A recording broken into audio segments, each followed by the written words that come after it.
ஆயுத எழுத்து நீட்சிக்கு அன்போடு வரவேற்கின்றோம். உட்தா பஞ்சாப் என்ற திரைப்படத்தை மையப்படுத்தி ஏகப்பட்ட சர்ச்சைகள். கடைசியாக வந்திருக்கக்கூடிய சர்ச்சை, இந்த படம் வெளியாவதற்கு முன்பாகவே இணையதளத்தில் அது லீக் ஆன விவகாரம். ஒரு கேபிள் டிவிலையும் புதுச்சேரியில் அது வெளிவந்திருப்பதெல்லாம் பெரிய அதிர்ச்சியை ஏற்படுத்தியிருக்கிறது. இயல்பாகவே இது திரைத்துறையினரை கொந்தளிக்க வைத்திருக்கிறது. திரு விஷால் உள்ளிட்ட நடிகர்கள், தயாரிப்பாளர்கள்லாம் அது இப்படி தொடர முடியாது, இந்த படத்துக்கு வந்த நிலை நாளை எந்த படத்துக்கும் வரலாம், தமிழ் படத்துக்கும் வரலாம், எந்த படத்துக்கும் வரலாம். அப்படிங்கும்போது இது தடுத்து நிறுத்தப்பட வேண்டும். இது பெரும்பாலும் சில தியேட்டர்கள்ல இது எடுக்கப்படுகிறது. இது கியூப் டெக்னாலஜின்ற போன்ற அம்சங்கள்லாம் வந்துவிட்டது. இது எங்க, எப்படி, எந்த ஷோல எடுக்கப்பட்டது என்பதை கூட நம்ம ட்ரேஸ் பண்ணி எடுத்துட முடியும். அப்படி திரையரங்கங்கள்லாம் இதுல ஈடுபட்டிருக்குமானால் அவங்க மீது நடவடிக்கை எடுக்க கூட நாம் தயங்கக்கூடாது என்ற கருத்துக்கள் எல்லாம் வெளிவந்திருக்கின்றன. ஒரு திருட்டு விசிடி விவகாரம் அப்படிங்கிறது படம் வெளியாவதற்கு முன்பாக வருவது, பிறகு ஒரு திருட்டு விசிடிகள் வருவது அப்படிங்கிறது திரைத்துறையை தொடர்ந்து அச்சுறுத்தி வரக்கூடிய ஒரு விவகாரமாக வந்து கொண்டிருக்கிறது. இதற்கு நிரந்தர தீர்வு என்ன அப்படிங்கிற கேள்வி தொடர் கேள்வியாக எழுந்து வரவே செய்கின்றன. அரசு நடவடிக்கை எடுக்கிறது, காவல்துறை நடவடிக்கை எடுக்கிறது, அதையெல்லாம் விஞ்சக்கூடிய தொழில்நுட்பங்களும் வந்து கொண்டே இருக்கின்றன. நிகழ்ச்சியில் நம்முடைய தயாரிப்பாளர் திரு கே ராஜன் அவர்கள் இணைகிறார் மற்றும் எழுத்தாளரும் திரை விமர்சகருமான திரு அஜயன் பாலா அவர்கள் இணைகிறார். இருவரையும் நிகழ்ச்சிக்கு அன்போடு வரவேற்கின்றோம். திரு அஜயன் பாலாவுடைய முதற்கட்ட கருத்தை நான் கேட்க விரும்புகிறேன். இன்னைக்கு உட்தா பஞ்சாப் வெளியான விவகாரம் சர்ச்சையை எழுப்பியிருக்கிறது, புதிய கேள்விகளை எழுப்பியிருக்கிறது. திரு விஷால் சொல்கிறார், இதை கண்டுபிடிக்கக்கூடிய டெக்னாலஜி வந்திருக்கிறது, நம்ம அதை கண்டுபிடித்து நம்ம நடவடிக்கை எடுத்தால் ஒழிய, நம்ம சாட்டையை கையில் எடுத்தால் ஒழிய அதற்கு தீர்வு கிடையாதுங்கிறாரு. உங்களுடைய முதற்கட்ட பார்வை சார்ந்து நான் கேட்க விரும்புறேன். நிச்சயம் இது ரொம்ப மிக மிக ஒரு புற்றுநோய் மாதிரி, இண்டஸ்ட்ரிக்கு ஒரு புற்றுநோய் மாதிரியான ஒரு விஷயமா இது நடந்து அதிகமாகிட்டு இருக்கு. மோரோவர் இதுக்கு முன்னாடி டெக்னாலஜி, பிலிம் டெக்னாலஜி இருந்த வரைக்கும் நமக்கு எல்லாமே நம்ம கைக்குள்ள இருந்துச்சு. எப்போ டிஜிட்டலுக்கு வெர்ஷனுக்கு சினிமா மாறுச்சோ அது எதுவுமே கண்ட்ரோலே இல்லாம இருக்கு. எங்க ஒன்னாலும் எதுல இருந்து ஒன்னாலும் எப்படி வேணாலும் எடுத்துப்படலாம் அப்படின்ற ஒரு நிலை போயிடுது. அதனால அது மாதிரி புதிய சட்டத்திட்டங்கள், புதிய விஷயங்கள், இதுக்கேற்ற புதிய காலத்துக்கேற்ற புதிய சட்டத்திட்டங்கள் எல்லா துறையிலும் இங்க உருவாக்கப்பட வேண்டிய கட்டாயமும் இருக்கு. இது உடனே இதை நிர்வகிக்கக்கூடிய சட்டங்களும் கூட இந்த புதிய தொழில்நுட்பத்தால் ஏற்பட்டிருக்கக்கூடிய ஆபத்துகளை கையாள்வதில்லை. ஆமா, இதுக்கான சட்டமே இல்லை. இப்போ இதற்கு முன்னாடி ஒருத்தர் ஏதாவது ஒரு யூனியன்ல பிரச்சனைனா நீங்க அந்த படத்தை தடுத்து நிறுத்த முடியும். ஆனா இப்ப கியூப் வந்ததுக்கு அப்புறம் இந்த தயாரிப்பாளர் கைவிட்டு அது போயிடுச்சு. கியூப் வந்ததுனால அது எளிமையாயிடுச்சு, நம்ம கண்டுபிடிச்சு நடவடிக்கை எடுக்கிறதுக்கான வாய்ப்பு ஏற்பட்டிருக்குதுன்னு திரு விஷால் சொல்கிறார். இது போன்ற இந்த திரையரங்குல, இந்த மணி காட்சியில ஒரே ஒரு விஷயம் சொல்றது, இப்ப இந்த படம் கூட தியேட்டருக்கு பண்ணதில்லை, அதுக்கு முன்னாடி வந்தது. ஆமா, அதுதான் பிரச்சனை. இப்ப தியேட்டரே பிரச்சனை இல்லை. இப்போ பகுதி இல்ல, கணிசமான பகுதி தியேட்டர்ல இருந்து எடுக்கப்படுது. ஆமா, எது வழக்கமா அது எடுக்கப்படுது. ஆனா இப்ப தியேட்டருக்கு முன்னாடி பிலிம் காலத்துல தியேட்டர்ல இருந்து எடுக்கப்பட்டது. இப்ப இருக்கிற பிரச்சனை நீங்க ஒரு சினிமா பல்வேறு தொழில்நுட்ப வெவ்வேறு இடங்களுக்கு எவ்வளவோ சோர்சஸ் இருக்கிறது. நீங்க லேப்ல எடுக்கலாம், இல்லாட்டி கிராபிக் போற இடத்துல எடுக்கலாம், சிஜி போற இடத்துல எடுக்கலாம். அப்படி இருக்கும்போது இது திரை அரங்கங்கள்ல மட்டுமே எடுக்கப்படுது அப்படிங்கிற மாதிரியான ஒரு கன்க்ளூஷனுக்கு வந்துட முடியுமா திரு கே ராஜா? உங்களுடைய முதற்கட்ட பார்வை. திருட்டு விசிடில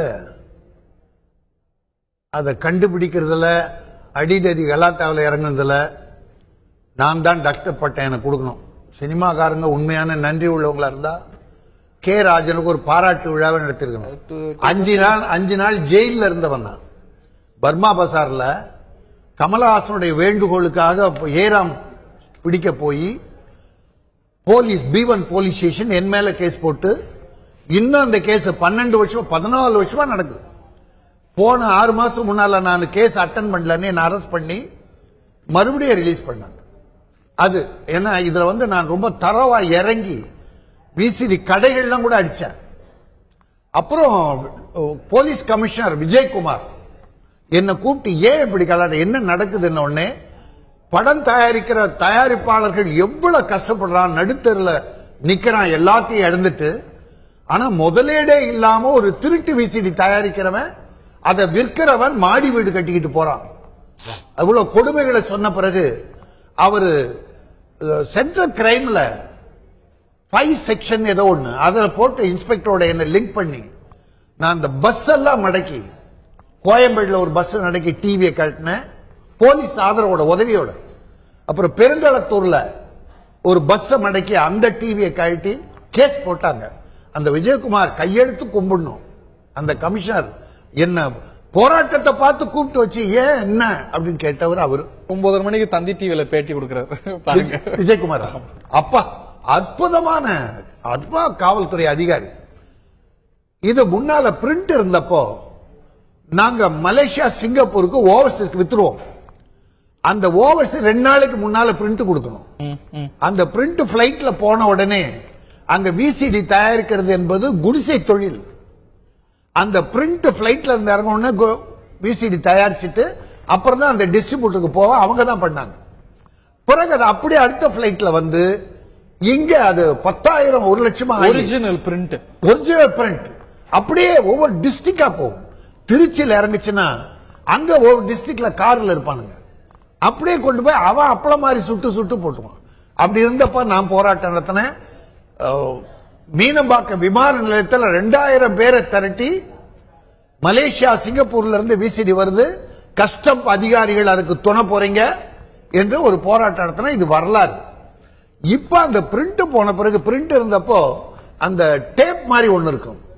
அது தமிழ்நாடு பூரா கேபிள் டிவியில போட்டு 3வது நாளே கலெக்ஷனை க்ளோஸ் பண்ணாங்க. இப்ப கியூப் டெக்னாலஜி வந்தாச்சு. கியூப் டெக்னாலஜி வந்த பிறகு இதை டவுன்லோடு பண்றாங்க இல்லையா தியேட்டர்ல, நைட்டு 12-1 மணிக்கு தான் டவுன்லோட் பண்ணுவாங்க. அதை ஆனால் தியேட்டர் ஓனர்கள் சம்பந்தம் சொல்ல மாட்டேன். அந்த பணியாற்றுவங்க இருக்காங்க பாருங்க, ஆபரேட்டர், அவங்க இந்த டவுன்லோடு பண்ணும் போதே இத டிவிடிக்கு மாத்திடுறாங்க. அது மட்டும் தான் திரு அஜயன் பால சொல்வது போல இன்னைக்கு இந்த ஒரு உட்தா பஞ்சாப்ங்கிற படம் தியேட்டருக்கு வந்தப்புறம் வந்தது இல்ல, அதுக்கு முன்னாடியே வந்துருச்சு. அது கதையை சொல்றேன். இவங்க சென்சார் போர்டுக்கு அனுப்புறாங்க. இந்த உத்தா பஞ்சாப் என்ற பேரை பஞ்சாப் என்ற பேரை மாத்துங்க. அதான் போதை பஞ்சாப்னு அர்த்தமா. உத்தவனா போதையம். அதை மாத்துங்கிற போது ப்ரொடியூசர் கோர்ட்டுக்கு போறாரு. கோர்ட்ல நீ மாத்த வேணா ரிலீஸ் பண்ணிடலான்றாங்க. அதை கோபப்பட்ட அந்த அரசாங்கமோ சென்சார் போர்டோ இவங்களுக்கு கொடுத்த அந்த காப்பியை அப்படியே நெட்ல வெளியிட்டாங்கன்னு கேள்வி. அப்படின்னு குற்றச்சாட்டு அது முடிவுக்கு வந்துட முடியல. இல்ல முடியல. வேற எப்படி வரணும்ன்றீங்க?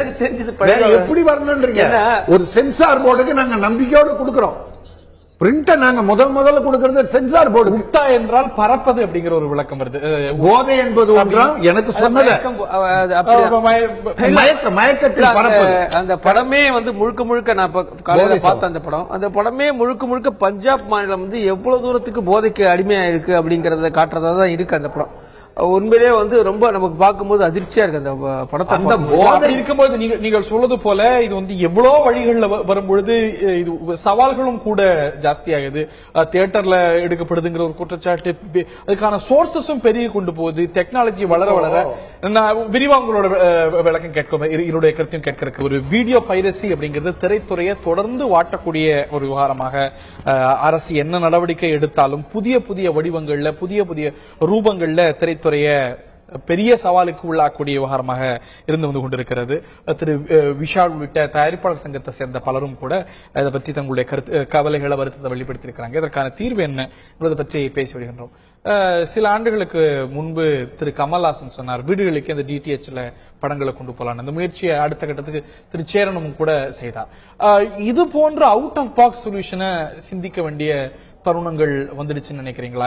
இதை பற்றி இல்ல, இது கிட்டத்தட்ட ஒரு பரிதாபகரமான துக்ககரமான சூழல் தான். ஏன்னா வந்து இன்னைக்கு சினிமா வந்து ரொம்ப நசிஞ்சிட்டு இருக்கு. இப்ப சமீபமா அந்த ஒரு திரைப்படம் கடந்த இந்த வாரம் வெள்ளிக்கிழமை அந்த திரைப்படம் வந்து செய்யாறுல இருந்து ஒரு ஆள் கூட இல்ல தியேட்டர்ல. இத்தனைக்கும் ஒரு தினேஷ் நடிச்சோம்னா ஒரு நாள் குத்துன்ற படத்தை வந்து ஃபர்ஸ்ட் ஷோக்கே தியேட்டர்ல கூட ஒருத்தர் பேஸ்புக்ல ஸ்டேட்டஸ் போடுறாரு. இப்போ கிட்டத்தட்ட பல திரையரங்குகள் வந்து தியேட்டர்கள் ஆளே இல்லாம ஷோ கேன்சல் செய்யப்படக்கூடிய ஒரு துக்ககரமான நிலை இருக்கு. சென்னையிலே கூட சில தியேட்டர்கள் வந்து பாத்தீங்கன்னா பிரபலமான பெரிய படங்கள் மட்டும் தான் போடுறாங்களே, சாதாரண படங்கள் போடுறது. ஏன்னா ஆட்கள் வர்றதில்லை. அவங்களுக்கு எந்த கரண்ட் செலவுக்கு அவங்களுக்கு மிஞ்ச மாட்டேறது, போஸ்டர் செலவுக்கே மிஞ்ச மாட்டேன்னு சொல்ற தயாரிப்பு சொல்ற கரண்ட் செலவுக்கே வந்து தியேட்டருக்கு வந்து மிஞ்ச மாட்டேறது. அப்படிப்பட்ட ஒரு நிற்கதியான ஒரு துக்கமான சூழல் நம்ம எல்லாரும் வந்து யோசிக்க வேண்டிய ஒரு கட்டாயம். இன்னொரு பக்கம் வந்து மொபைல் போன்ல சினிமா பாக்குறாங்க. இப்ப எல்லாருமே டவுன்லோட் பண்ணிட்டு மொபைல்லே பாத்துறாங்க. இதுக்கு முன்னாடி டிவில போய் விசிடி வாங்கிட்டு, ஆமா இப்ப அதெல்லாம் மொபைல்ல டவுன்லோட் பண்ணி பல பேர் வந்து காதுல வந்து இது பண்ணிட்டு யூடியூப்ல வந்து டவுன்லோட் பண்ணிட்டு அப்படியே மொபைல்லே பாக்குறாங்க. யூடியூப்ல வருது இல்ல, வேற யூடியூப் வெளியில இருந்து சோர்சஸ் எடுத்து டவுன்லோட் பண்ணி அழகா சேவ் பண்ணி பாக்குறாங்க. இது வந்து பல படங்கள் இருப்பாங்க. இது ரொம்ப அதிர்ச்சியா இருக்கு. இப்ப எப்படி பார்த்தா யூடியூப்ல இது மொபைல்ல பார்த்தா அப்படின்னு சொல்லும் போது எனக்கு ரொம்ப புதிய, அதாவது அரசு குண்டர் சட்டம் வரைக்கும் கொண்டு வந்துச்சு. ஆனாலும் கூட புதிய தொழில்நுட்பங்கள் கண்டுபிடிக்க முடியாத தொழில்நுட்பங்கள். இப்ப என்னன்னா நம்ம வந்து இதுலங்க என்ன சொல்றேன், இந்த மாதிரி குறைகளுக்கு பெரிய காரணம் என்ன, சமூகம் சரி, இது அரசாங்கமும் சரி, திரைத்துறையினரும் சரி, இந்த மாறி வரும் டெக்னாலஜிக்கு ஏற்ற மாதிரி இந்த கிரிமினல்ஸ் நிறைய வர்றாங்க. இந்த கிரிமினல்ஸை கண்ட்ரோல் பண்றதுக்கான சட்டங்கள், புதிய சட்டங்கள், புதிய மீடியா சார்ந்த சட்டங்கள் உருவாக்க, புதிய சைபர் லாஸ் இல்ல. ஆமா இல்ல, இதுக்கு இந்த விஷயங்களுக்கு என்ன இவங்க சைபர் லாஸ் வந்து கரெக்டா 5-10 வருஷத்துக்கு முன்னாடி அப்டேட். இப்ப இன்னைக்கு வந்து டெக்னாலஜி நிறைய மாறி அதை ஓவர்டேக் பண்றதுக்கு மாறிட்டு இருக்கு. இன்னொரு மிக முக்கியமான விஷயம் வந்து என்னன்னா, இதுல மிக முக்கியமான விஷயம் வந்து இந்த 2 விஷயம் இதுல வந்து ரொம்ப முக்கியமான விஷயம் என்னன்னா, மக்கள் வந்து இந்த ஜனநாயகத்துல வந்து எல்லாருக்கும் எல்லாமே உணவு, உடை மாதிரி என்டர்டைன்மெண்ட்டும் பொதுவா எல்லாருக்கும் வழங்கப்பட வேண்டும், எல்லாருக்கும் ஈக்குவலா இருக்கும். ஆனா இங்க நடைமுறை இல்ல. பணக்காரர்களுக்கான சொகுசான தியேட்டர்கள் வந்து பணம் இருக்கிற வந்து பாக்குற இடத்துல சாதாரண மக்கள் வந்து சினிமா பாக்குறதுக்கு வாய்ப்பு இல்லை. இன்னொரு பக்கம் அவன் இப்படி ஏன் பாக்குறான்னா, அவனுக்கான வந்து வாய்ப்பே இல்லை. அவ எங்க போய் பாப்பான் வந்து இங்க 10 ரூபா டிக்கெட்டே இங்க கொடுக்கறதே இல்ல. இந்த எந்த மால்லயும் 10 ரூபா டிக்கெட்டே கிடையாது. சுத்தமா டிக்கெட் பேர் வச்சுக்க 10 ரூபா மால்ஸ்ல மட்டுமே படம் வருது இல்லையே, சிறிய திரையரங்கங்களையும் வந்துட்டு இருக்கு. சிறிய திரையரங்கு எங்க இருக்கு? இல்ல எத்தனை இருக்குங்க சிறிய திரையரங்களே? அந்த சிறிய திரையரங்கு இல்லன்றதா இந்த குறையே. திரையரங்கு 150 ரூபா 200 ரூபா டிக்கெட் உள்ள திரையரங்கா சின்ன திரையரங்கமா இருக்கு. அதாவது 10 ரூபா 15 20 ரூபா டிக்கெட் உள்ள தியேட்டர்கள்லாம் இல்ல. 10 ரூபா டிக்கெட் சும்மா வச்சிட்டு இருக்காங்களே தவிர ஒரு 15-20 தான் கொடுப்பாங்க. ஆனா பெரிய திரையரங்குல பெரிய டிக்கெட் தான். நீங்க வந்து அது வித்தியாசமே இல்ல. மால் போல இங்க வந்து 100 ரூபா 150 ரூபா. கிராமத்திலயும் இதுதான். கிராமத்திலயும் ஒரு படம் ரிலீஸ் ஆனா வந்து நீங்க வந்து ஒரு 100 ரூபா மிடில் சின்ன ஊர்கள் எல்லாம் வந்து பாத்தீங்கன்னா 100 ரூபா 150 ரூபா தான் படத்துக்கு டிக்கெட் கொடுப்பாங்க. இந்த சூழல் இருக்கும் போது அப்ப பணம் இருக்கிறவங்க மட்டும்தான், ஒரு சாதாரண மனுஷனுக்கான ஒரு என்டர்டைன்மெண்ட்டுக்கான ஸ்கோப் முழுக்க இங்க வந்து அது அவங்க எத்தனை பேர் இருக்காங்கன்னா 60% 70% பேர்களுக்கான சினிமா வாய்ப்பு நிராகரிக்கப்படுது. ஓரளவுக்கு இதை சரி செய்யறதுக்கு சென்னை மாநகராட்சி கூட மாநகராட்சி சார்பில் திரையரங்குகளை கட்டுறோம் அப்படின்னு ப்ரொபோஸ். ஆமா, அது ஒரு அதாவது இது மாதிரியான ஒரு சூழல் வந்து ஒரு இடத்துல அமெரிக்கால நெருக்கடியில வரும்போது அவங்க என்ன செய்யறாங்கன்னா ஏ சினிமா பி சினிமா அப்படின்னு 2 சினிமாக்களை உருவாக்குறாங்க. சினிமால சாதாரண மக்களும் கஷ்டப்படுற அவங்களும் வந்து அவங்களுக்கு பி சினிமாக்குன்னு அவங்க சம்பளம் குறைவான நடிகர்கள், அவங்களுக்குன்னு ஒரு தியேட்டர்ல ஒரு நேரத்தை ஒதுக்கிடுவாங்க. அது சின்ன சினிமா, பெரும்பாலும் அது சின்ன சினிமா நம்ம மெயின்டைன் பண்ணிடுது. அப்போ பி சினிமால நடிச்சு புகழ்பெற்ற ஏ சினிமா நடிக்கிறது ரொனால்ட் ரீகன். இப்போ அந்த மாதிரியான சிஸ்டம் அங்க இருந்தப்போ அங்க மாத்தினாங்க, அதுக்கேற்ற சட்டத்திட்டங்களை உருவாக்குனாங்க. ஆனா இங்க இதற்கான சட்டத்திட்டங்களை உருவாக்குறதுக்கு தயாரிப்பாளர்களும் தொழில்நுட்ப சவால்களை அதுல வரக்கூடிய புதிய சிந்தனைகள் வரணும். இது சார்ந்த புதிய சிந்தனைகள் வரணும். இதை சேர்ந்த அரசாங்கத்துடைய முழுமையான ஒத்துழைப்போட இது நடக்கும் போதுதான் இது இந்த பிரச்சனைகள் தீரும். ராஜனுடைய இதுல காவல்துறையுடைய பங்கு நிறைய இருக்கு சார். காவல்துறை தான் இந்த படம் திருட்டு VCD.comனு எல்லா சிடியில வருது, டிவியில போட்டு பாக்குறவங்க பூரா திருட்டு VCD சேலஞ்ச், காவல்துறைக்கு சேலஞ்ச் விடுற மாதிரி எவனும் ஒருத்தன் திருட்டு விசிடி பண்ணி அதை சிடியில போட்டு ஒரு ஆம்பளை மாதிரி பண்றான். அதை கண்டுபிடிக்க நம்ம சைபர் கிரைம் முயற்சி எடுத்தா கண்டிப்பா பிடிக்க முடியும். அந்த முன்னால திருட்டு VCD.com தான் பார்த்தேன். இப்போ அந்த புது புது பேர்ல எல்லாம் வந்துகிட்டே இருக்கு. இணைய ஸ்பேஸ பொறுத்த வரைக்கும் இது வந்து மாநில அளவுல தேசிய அளவிலே ஒரு பாராளுமன்ற சட்டங்கள் வரைக்கும் நம்ம அப்டேட் பண்ண வேண்டிய ஒரு சூழ்நிலை இருக்கிறது. அதுவும் இது ஒரு ஊர் சம்பந்தப்பட்ட மாநில சம்பந்தப்பட்ட விஷயம் இல்லாம இது ஒரு சர்வதேச அளவுல இங்க இருந்து கூட ஆபரேட் பண்ண வேண்டிய அவசியம் இல்ல. எங்க இருந்து உலகத்துடைய எந்த மூலையில இருந்து ஆபரேட் பண்ணலாம். எவ்வளவு பேன் பண்ணுவீங்க? திருட்டு VCD.com ஸ்பெல்லிங்க மாத்திட்டு அப்ப பேச எவ்வளவு டாக்டர் கட்டுப்படுத்துறீங்க? அந்த வெப்சைட்டை பேன் பண்ணாலும் கூட ஸ்பெல்லிங்க மாத்திட்டு புதுசா நம்ம பேசணும். அந்த மாதிரி சவால்களும் புதுசா வந்து சவால் வரும் சார். விஞ்ஞான வளர்ச்சியில் எல்லாம் வரும். காவல்துறைக்கு சரிய சிறப்பு. நம்ம தமிழ்நாடு காவல்துறை வந்து சிறப்பு வாய்ந்தது. மனசு வச்சா எதையுமே தடுப்பாங்க, குறைக்கலாம். சார் எங்க தயாரிப்பாளர்களுக்கு 30% பணம் கூட வர்றதில்லை. ஆனால் 60% மேல திருட்டு VCD தயாரிப்பவன் விற்பவன் சாப்பிட்டு போறான். அதனால இது காவல்துறையும் அரசு, அந்த அம்மா தான் ஜெயலலிதா அம்மா தான் வந்து குண்டர் சட்டம் போட்டாங்க.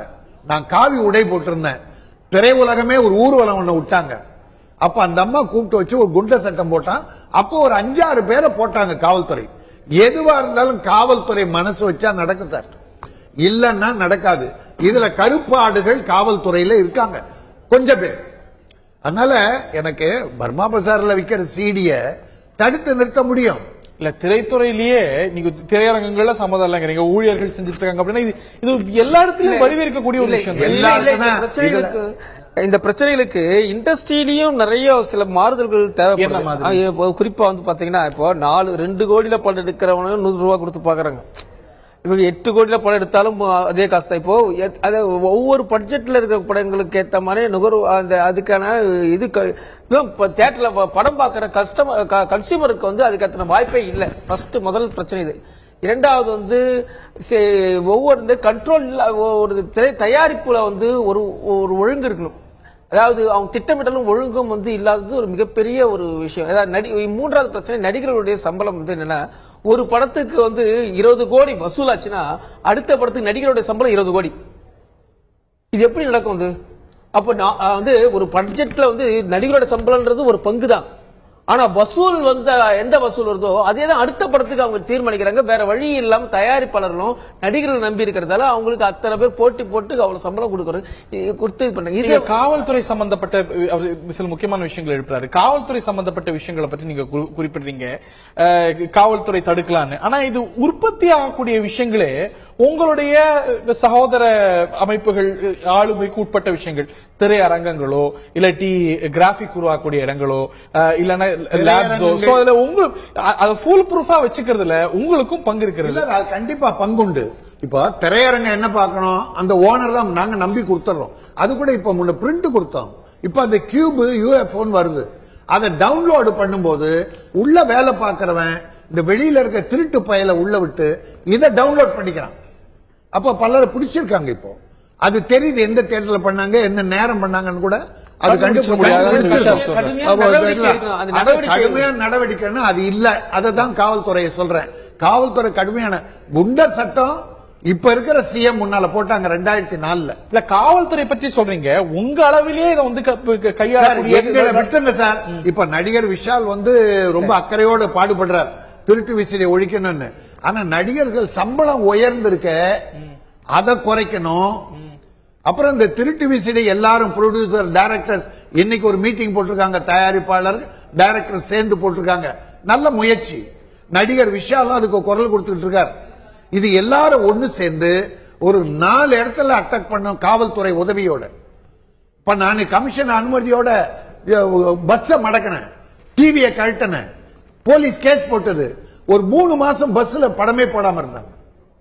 அந்த ஒரு பாலிசிங் சரியான கேள்வி இது. பட் சரியா இல்லன்னா என் பொருள் அந்த பஸ்ல இருந்து போது நான் மடக்குவோம் சார். காவல்துறை துணையோடு செஞ்ச. இப்ப விஷால் நடவடிக்கை சொல்லுங்க, இறுதியான கருத்து மேகிஷா உங்களோட கருத்து. இப்போ விஷால் நடவடிக்கை எடுக்கலன்னா இந்த அளவுக்கு நிறைய பேருக்கு அவேரும் இதுல வந்து ஒரு ஒற்றுமையும் வந்து ஏற்பட்டிருக்காது. இது மாதிரி யாராவது ஒருத்தர் முன்னெடுக்க வேண்டிய தடைகளை மீறி முன்னெடுக்க வேண்டிய கட்டாயமும் தேவையும் மிக நெருக்கடியும் இருக்கு. ஏன்னா இண்டஸ்ட்ரியில இப்ப இருக்கிற சிச்சுவேஷன் வந்து ரொம்ப ஒரு இக்கட்டான ஒரு சூழல் இருக்கு. இதை வந்து காப்பாற்றுறதுக்கு எல்லாருமே இந்த தருணத்தை எல்லாரும் ஒன்றாக கைகோர்த்து இணைந்து வந்து முடிந்த வரை போராட வேண்டிய ஒரு நெருக்கடி எல்லாருக்குமே இதுல பொறுப்பு இருக்கிறது. அரசு அமைப்புகள், அரசாங்கம் வந்து இந்த விஷயத்துல கூடுதலா அக்கறை எடுத்துக்கிட்டு, ஏன்னா இது பெரிய நிறுவனம், பெரிய இண்டஸ்ட்ரி, பல தொழிலாளர்கள் வந்து சினிமாவை நம்பி வாழ்ந்துகிட்டு இருக்காங்க. அவங்களுடைய வயிற்றுப்பாடு இதை நம்பிதான் இருக்கு. அதனால அவர்களை அக்கறை எடுத்தா ஒண்ணு, தயாரிப்பாளர்கள், விநியோகஸ்தர்கள், இயக்குநர்கள், நடிகர்கள் எல்லாம் ஒன்று சேர்ந்து போராடினா அது பாதிக்கு மேல குறையும். புதிய சவால்கள், புதிய தொழில்நுட்பங்களுடைய விளைவாக வந்து கொண்டிருக்கின்றன. இந்த ஒரு பழைய பிரச்சனை மட்டும் தொடர் பிரச்சனையாக சினிமா துறைக்கு சவால் விட்டு நீடித்துக் கொண்டிருக்கிறது. இதுல எல்லாருக்கும் பங்கு இருக்கிறது. இந்த திருட்டு விசிறியை பார்க்க மாட்டேன் அப்படின்னு ஒரு நிலைப்பாடு எடுக்கிறதுல பொதுமக்களுக்கும் முக்கியமான பங்கு இருக்கிறது. நிச்சயமாக ஒரு இந்த சவால்கள் தொடர்ந்து கொண்டிருக்கின்றன. இது கையாளப்பட வேண்டும், கடுமையாக அணுகப்படணும் அப்படிங்கிறதுல மாற்று கருத்துல பேச்சில் பங்கு கொண்ட விருந்தினர்கள் இருவருக்கும், பார்த்த நேயர்களுக்கும் நன்றி. வணக்கம்.